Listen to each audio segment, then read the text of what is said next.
to build People's Parliament for the first time since independence. We can see the arrival of the Honorable Prime Minister being greeted there in the traditional manner.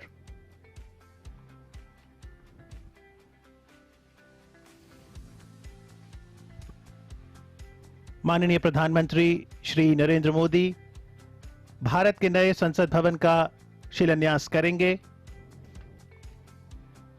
हमारी संस्कृति, हमारी पहचान।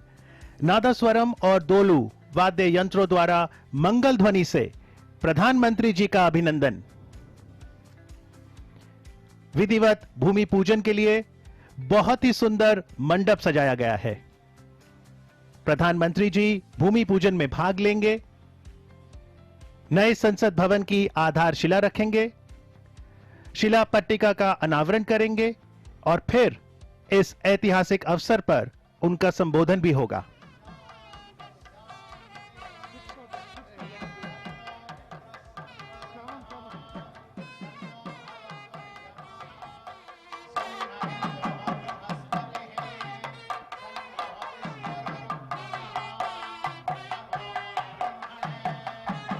भारत की परंपरा है शुभ कार्य का आरंभ रिद्धि सिद्धि के दाता गणेश वंदना से होता है। संकल्प की सिद्धि के लिए सभी देवताओं से प्रार्थना की जाएगी।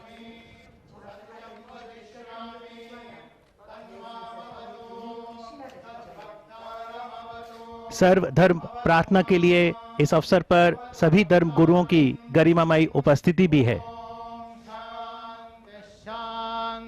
शांति है। हस्तौ प्रक्षाल्य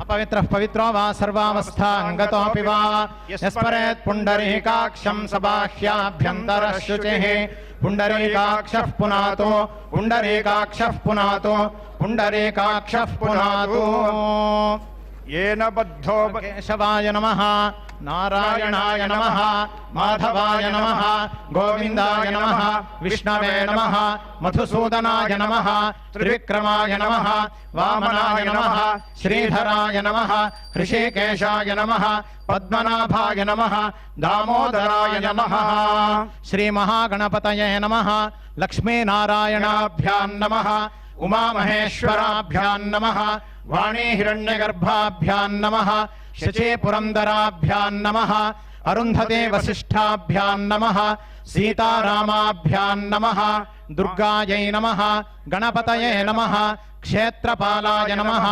वास्तुपुरुषाय नमः मातृभ्यो नमः पितृभ्यो नमः गुरुभ्यो नमः आचार्येभ्यो नमः इष्टदेवताभ्यो नमः कुलदेवताभ्यो नमः ग्रामदेवताभ्यो नमः स्थानदेवताभ्यो नमः वास्तुदेवताभ्यो नमः सर्वेभ्यो देवेभ्यो नमः सर्वेभ्यो महाजनेभ्यो नमः करिष्यमाणस्य कर्मणः आरंभ मुहूर्तः सुमुहूर्तोऽस्त्वित्यनुगृह्णन्तु सुमुहूर्तोऽस्तु तदेव लग्नं सुदिनं तदेव ताराबलं चन्द्रबलं तदेव विद्याबलं दैवबलं तदेव लक्ष्मीपते ते ह्रियुगं स्मरामि ध्रुवं ते राजा वरुणो ध्रुवं देवो बृहस्पतिः ध्रुवं त इन्द्रश्चाग्निश्च राष्ट्रं धारयतां ध्रुवम् तीक्ष्णदंष्ट्रमहाकाय कल्पान्तदहनोपमा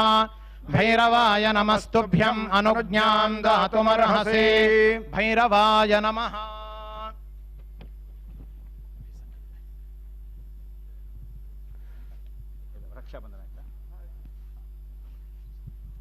अभी इदानीं संकल्पः पुष्पाक्षतान् गृहीत्वा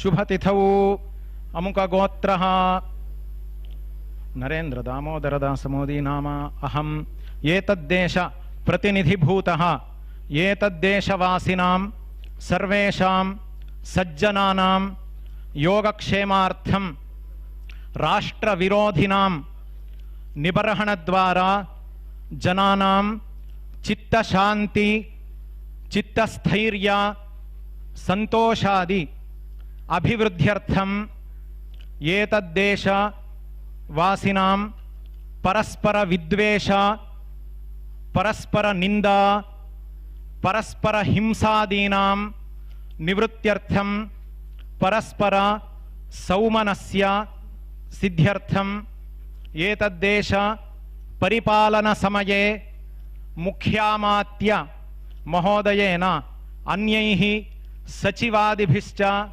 योग्य निर्णय स्वीकरणादिद्वारा एतद्देश अभिवृद्ध्यर्थम एतद्राष्ट्र परिपालनांगभूत कार्यालय भवन निर्माण कार्यस्य निर्विघ्नेन परिसमाप्त्यर्थम आदित्यादीनां नवानां ग्रहाणां अनुकूलता सिद्ध्यर्थम नवग्रह प्रार्थनम, भूदेवता प्रार्थनम, अनंत कूर्म वराह देवता प्रार्थनम, इंद्रादि दिक्पालक देवता प्रार्थनम, संकल्पित सकल कार्यस्य निर्विघ्नता सिद्ध्यर्थम महागणपति प्रार्थना पुरस्सरं संसद्भवन निर्माणांगत्वेन आधारशिला स्थापन पूजनाख्यं कर्म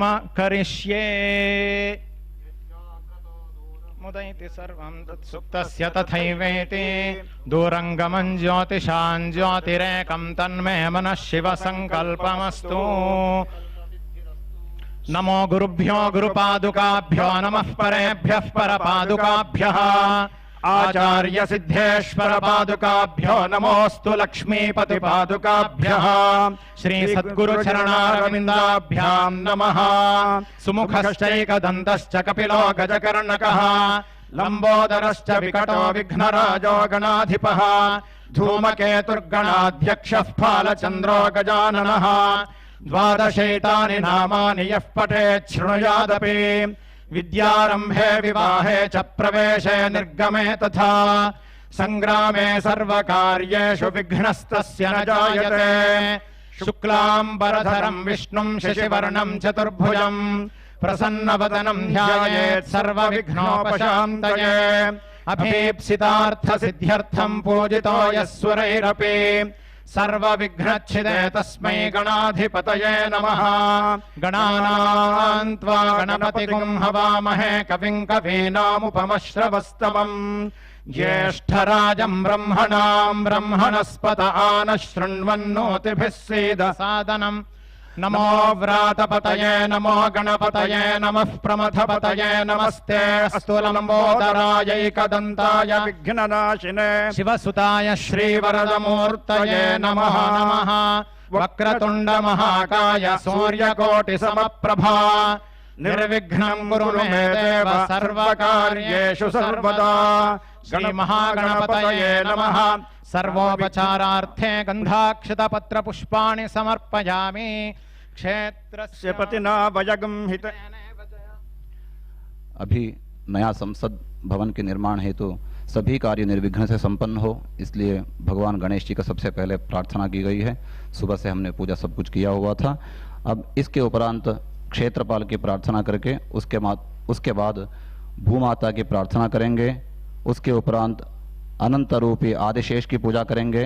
तदुपरांत कूर्म और वराह रूपी भगवान विष्णु की प्रार्थना करेंगे। नवग्रह की प्रार्थना करके नवरत्न से भरा आधारशिला की स्थापना की जाएगी। उसके बाद में नवधान्य, नवरत्न और पंचधातु से भरा हुआ कलश की स्थापना होंगे। उसके बाद शंकु स्थापना किया जाएगा। सबसे अंतिम में आधारशिला सबसे प्रमुख शिलान्यास भी किया जाएगा। अभी क्षेत्रपाल की प्रार्थना करेंगे। क्षेत्रस्य पतिना भयगुं हितेन भजयामसि गामश्वं पोषयित्वा सनो मृडाति दृशे। क्षेत्रपालाय नमः। सूर्यशौर्यमथेन्दुरिन्द्र पदवीं सन्मङ्गलं मङ्गलः।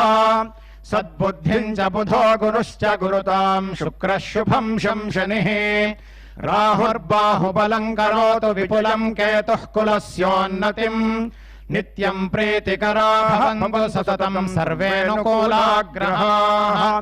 आरोग्यं पद्मबन्धुर्वितरतु नितरां सम्पदं शीतरश्मिः भूलाभं भूमिपुत्रः सकलगुणयुतां वाग्विभूतिं च सौम्यः सौभाग्यं देवमन्त्रे रिपुभयशमनं भार्गवः शौर्यमार्किः दीर्घायुः सैंहिकेयो विपुलतरयशः केतुराचन्द्रतारम् अरिष्टानि प्रणश्यन्तु दुरितानि भयानि च शान्तिरस्तु शुभं मेस्तु ग्रहाः कुर्वन्तु मङ्गलम् नमः सूर्याय चन्द्राय मङ्गलाय बुधाय च गुरुशुक्रशनिभ्यश्च राहवे केतवे नमः आदित्यादिनवग्रहेभ्यो नमः इन्द्राद्यष्टदिक्पालकेभ्यो नमः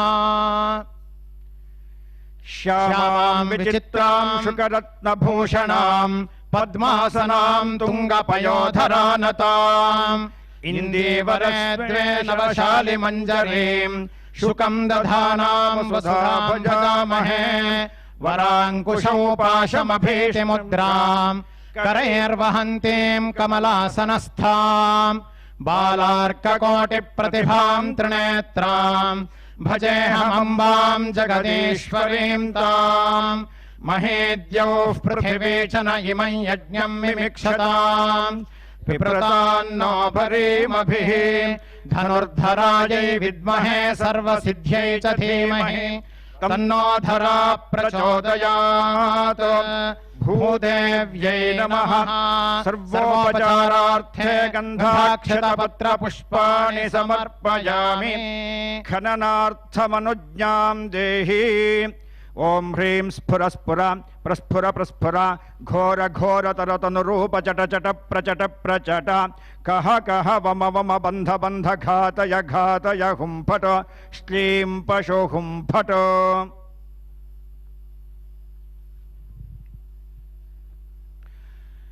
पुष्पाक्षतान् गृहीत्वा अनन्तः सर्वनागानामधिपो विश्वपालनः सहस्रफण संयुक्तः करोतु मम मङ्गलम् नमो अस्तु सर्पेभ्यो ये के च पृथिवी मनो ये अन्तरिक्षे ये दिवि तेभ्यः सर्पेभ्यो नमः अनन्ताय नमः निज पृष्ठ परिश्रान्तमन्तरग्रावकोटिभिः कण्डोति सुख सुप्ताय नमः कूर्माय विष्णवे इदं विष्णुर्विचक्रमे त्रेधा निदधे पदम् समूढमस्य पागुं सुरे कूर्मरूपिणे विष्णवे नमः आस्ते मुक्ता सकलवत्सलापि वसुन्धरा यस्य दंष्ट्रान्तरे तस्मै नमः क्रोडाय विष्णवे त्रीणि पदा विचक्रमे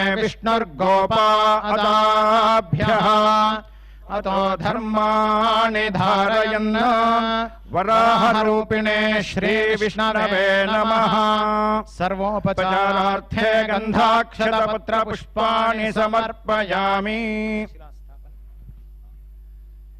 आदित्यादिनवग्रहाः शुभकरा मेषादयो राशयः नक्षत्राणि सयोगकाश्च तिथयस्तद्देवतास्तद्गणाः मासाब्धा ऋतवस्तथैव दिवसा सन्ध्यास्तथा रात्रयः सर्वे स्थावर जङ्गमाः प्रतिदिनं कुर्यात् सदा मङ्गलम्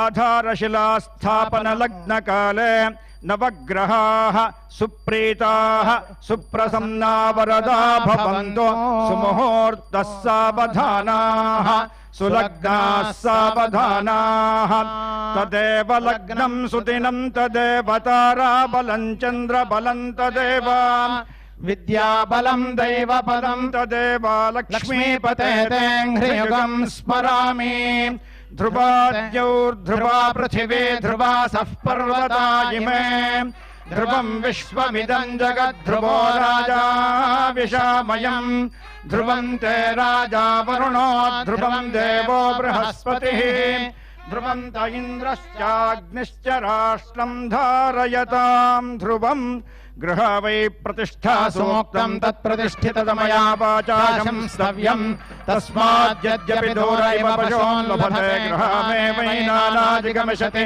गृहाणि पशूनां प्रतिष्ठा प्रतिष्ठा नरिय प्रजां मे गोपाया अमृतत्वाय जीवसे जाताञ्जनिष्यमाणाञ्च अमृते सत्ये प्रतिष्ठिता आधारशिलास्थापन मुहूर्तः सुमुहूर्तोऽस्मित्यनुगृह्णन्तु सुमुहूर्त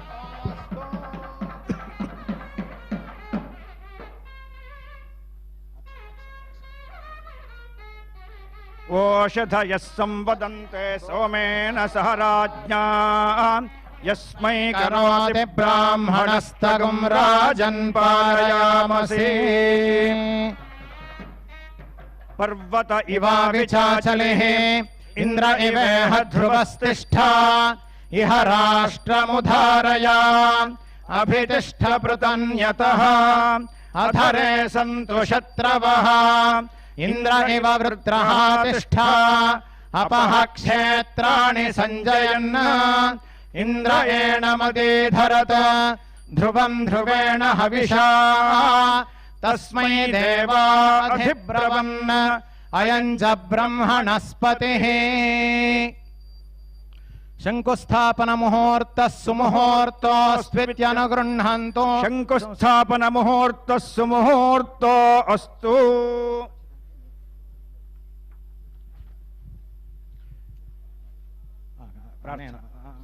प्रार्थना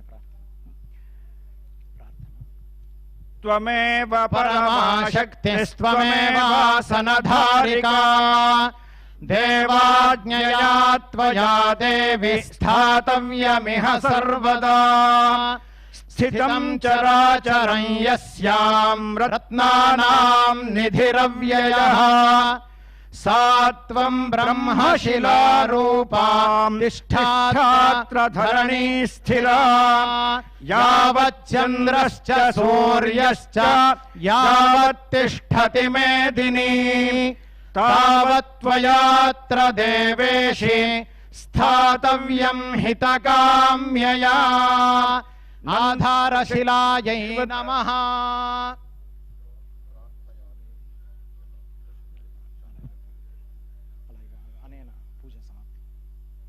अनेन आधारशिलास्थापन भूदेवतादिपूजनेन श्री परमेश्वरः प्रीयताम् कायेन वाचा मनसेन्द्रियैर्वा बुद्ध्यात्मना वा प्रकृतिस्वभावात् करोमि यद्यत् सकलं परस्मै नारायणायेति समर्पयामि। ओम तत्सत्। ओम सहना भवतु सहनौ भुनक्तु सह वीर्यं करवावहै तेजस्विनावधीतमस्तु मा विद्विषावहै। ओम शांति शांति शांतिः।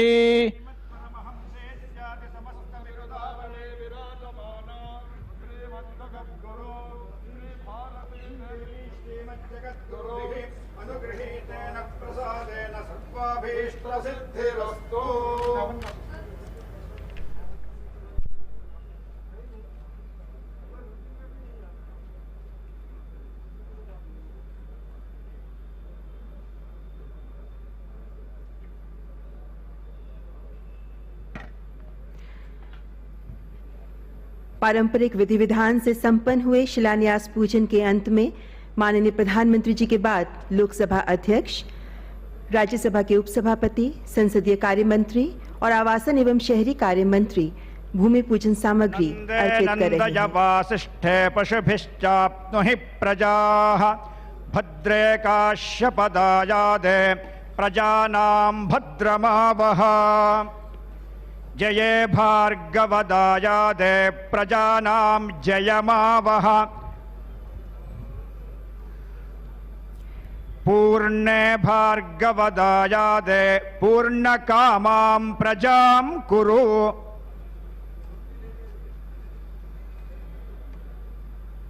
मान्यवर, हमारे देश की लोकतंत्र की परंपराएं त्वमेव इस पुण्य परमा भूमि पर शक्तिस्त्वमेव सनधारिका देवाज्ञया त्वया देवी स्थातव्यमिह सर्वदा।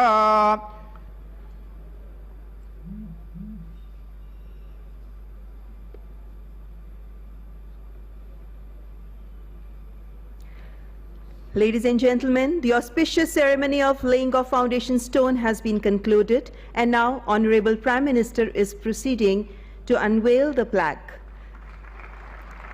माननीय प्रधानमंत्री जी के कर कमलों द्वारा नए संसद भवन का शिलान्यास संपन्न हो गया है।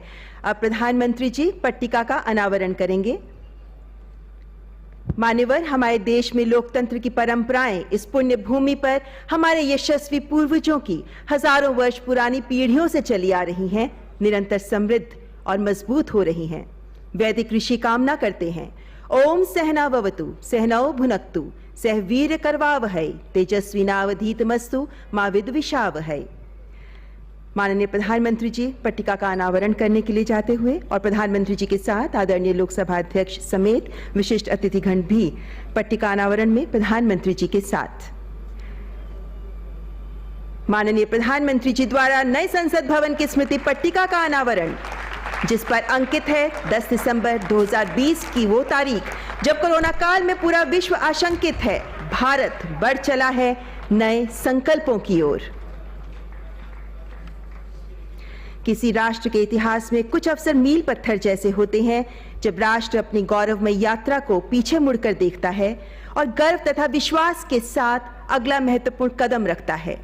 आज संसद के नए भवन की इमारत का शिलान्यास भी ऐसा ही एक कदम है और आज का भारत तो युवा ऊर्जा से उज्ज्वलित अपने सपनों को पूरा करने की स्वच्छंद आकांक्षाओं के आसमान में परवाज को अधीर है। आज भारत वैश्विक पटल पर अपनी छाप अंकित कर रहा है। नई इमारत विश्व के सबसे बड़े लोकतंत्र के गौरव के अनुरूप ही होगी।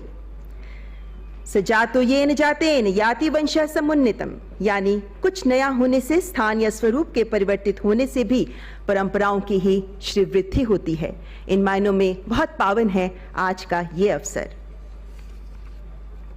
Ladies and gentlemen, on this historic occasion, we extend gracious welcome to eminent guests on the dais. We welcome Honorable Prime Minister, Speaker Lok Sabha, Shri Om Birla, Cabinet Minister for Parliamentary Affairs, Shri Prahlad Venkatesh Joshi, Leader of Opposition, Rajya Sabha, Shri Ghulam Nabi Azad, Deputy Chairman, Rajya Sabha, Shri Harivansh Narayan Singh, Minister of State for Housing and Urban Affairs, Independent Charge, Shri Hardeep Singh Puri, and we warmly welcome Council of Ministers of Union Government, Governors, Lieutenant Governors, Chief Ministers and Administrators of States and Union Territories, Speakers and Deputy Speakers of State Assemblies, Chairpersons and Deputy Chairpersons of State Councils, Members and ex-members of Parliament, MLAs of State Assemblies, Speakers of the Parliaments of all the countries of the world, Heads of Foreign Missions, Heads of Indian Missions Abroad, our esteemed guests and dignitaries, leaders and representatives from all the parties and all the countrymen who are joining us either physically or via virtual mode and witnessing this glorious occasion. मान्यवर, अनेकता में एकता भारत की ताकत है। विश्व में ऐसा कोई देश नहीं है जहां इतने धर्मों के लोग एक साथ सौहार्द से रहते हों। आज के इस पावन अवसर पर बौद्ध, जैन, सिख, बहाई, इस्लाम, यहूदी, पारसी और हिंदू धर्मों के धर्मगुरु अपना आशीर्वाद देने के लिए यहाँ उपस्थित हैं। सर्वधर्म प्रार्थना के माध्यम से आइए लेते हैं इन धर्म गुरुओं का आशीर्वाद।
नमो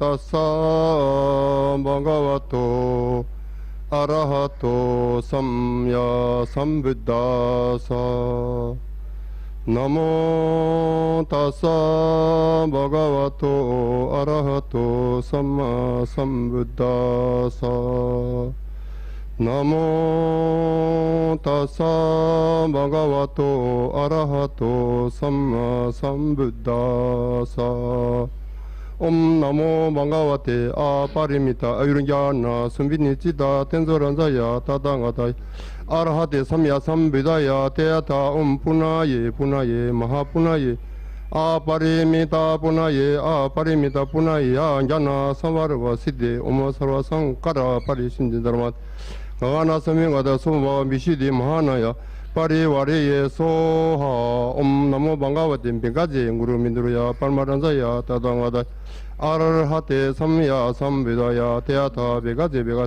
महाबिगाजे रंजा समिंगदे ये सोहा ओम ये धर्म हे तुबामा हे तुंदे खें तदांगादो हे वादेदे खेंजायोनिरुन एवामदि महाशर्मानये सोहा महाशर्मानये सोहा जिदेयाबे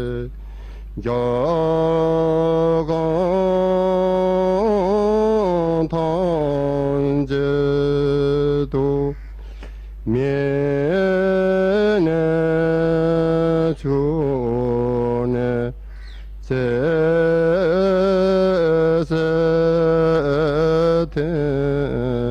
सेसेतेबासो मातुमुगे गेबा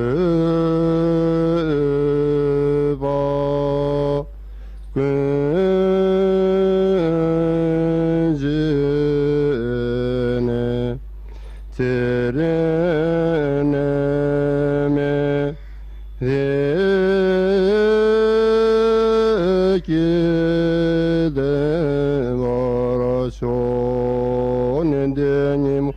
Dele tendele nime goyan dele ninzen da do dele be kun cho somye da xie shou प्रभु यीशु ने कहा, तुम में से कौन है जो घर बनाना चाहता हो और पहले बैठकर खर्च ना जोड़े कि पूरा करने की समर्थ मेरे पास है कि नहीं। कहीं ऐसा ना हो कि जब वह नींव डाल ले पर तैयार ना कर सके तो सब देखने वाले यह कहकर उसे ठट्ठों में उड़ाने लगें, यह मनुष्य बनाने तो लगा पर तैयार ना कर सका।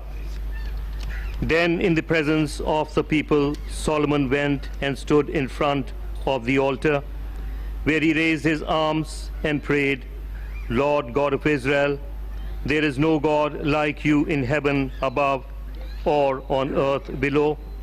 You keep your covenant with your people and show them your love when they live in wholehearted obedience to you.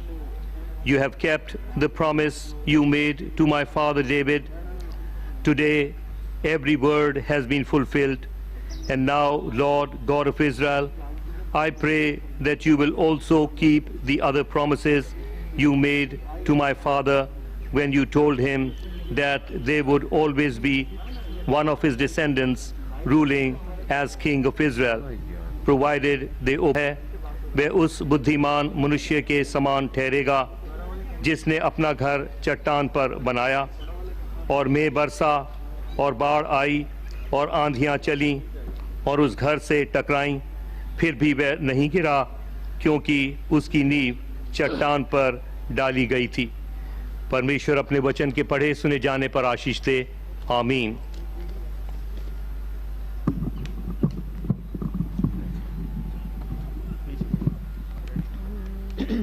बना में खुदाओ, बनाओ में आजाद, बख्शाओ यंदे बख्शाओ, यज़गर मेहरबान, रजिस तयाओ, चिस तयाओ, मस्त धातयाओ, शौनियाओ, दैनयाओ, वंगोयाओ, मस्त यस्नोइस, दिन बेराओ, सुआदराओ, के खुदाए बरखलात, फरिस्तादे इन-हाउस के जरतोस, अवर देहाउस दिन दिने जरतोस, दिने औरा मजदाओ, दादे जरतोस, पीतमाउन,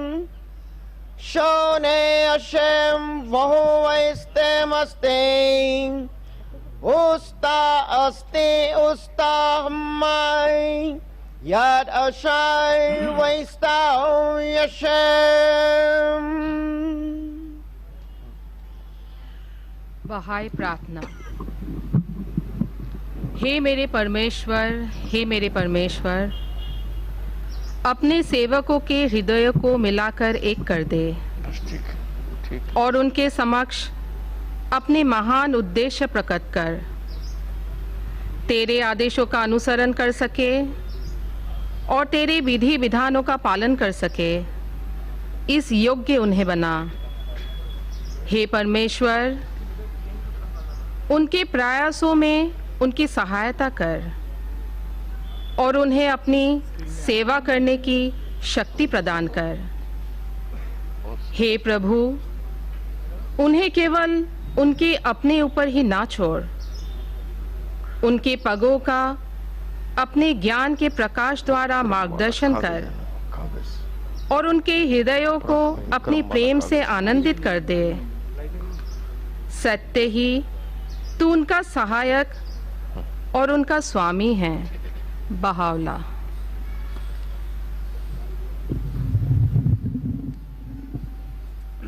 Prayer from Judaism. Mizmor shir Hanukkah, Habayit le David, Aromim ka Adonai, ki dilitani velo simata, oy baili Adonai, Elohai siwati eleka, vatirfaeni Adonai, Elita min she'on nafshi, hitani miyar dibor, Zamerula Adonai, Hasida vehodo lezeker kotsho, Kirega beafo, Haim birsono, Bayrem yalin beki, Velabo kerina, Wani amarti beshalvi, Bal emot leolam Adonai, Bisona ka emadata leharios, Istarta paneka, Haiti nibal,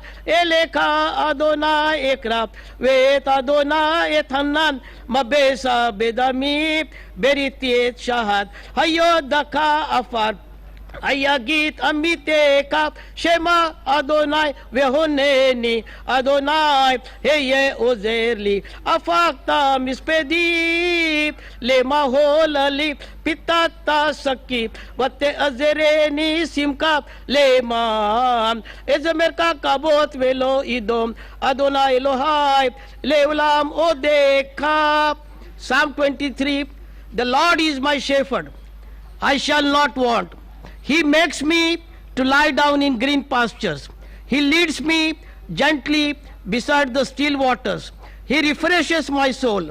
He guides me in the paths of righteousness for his name's sake.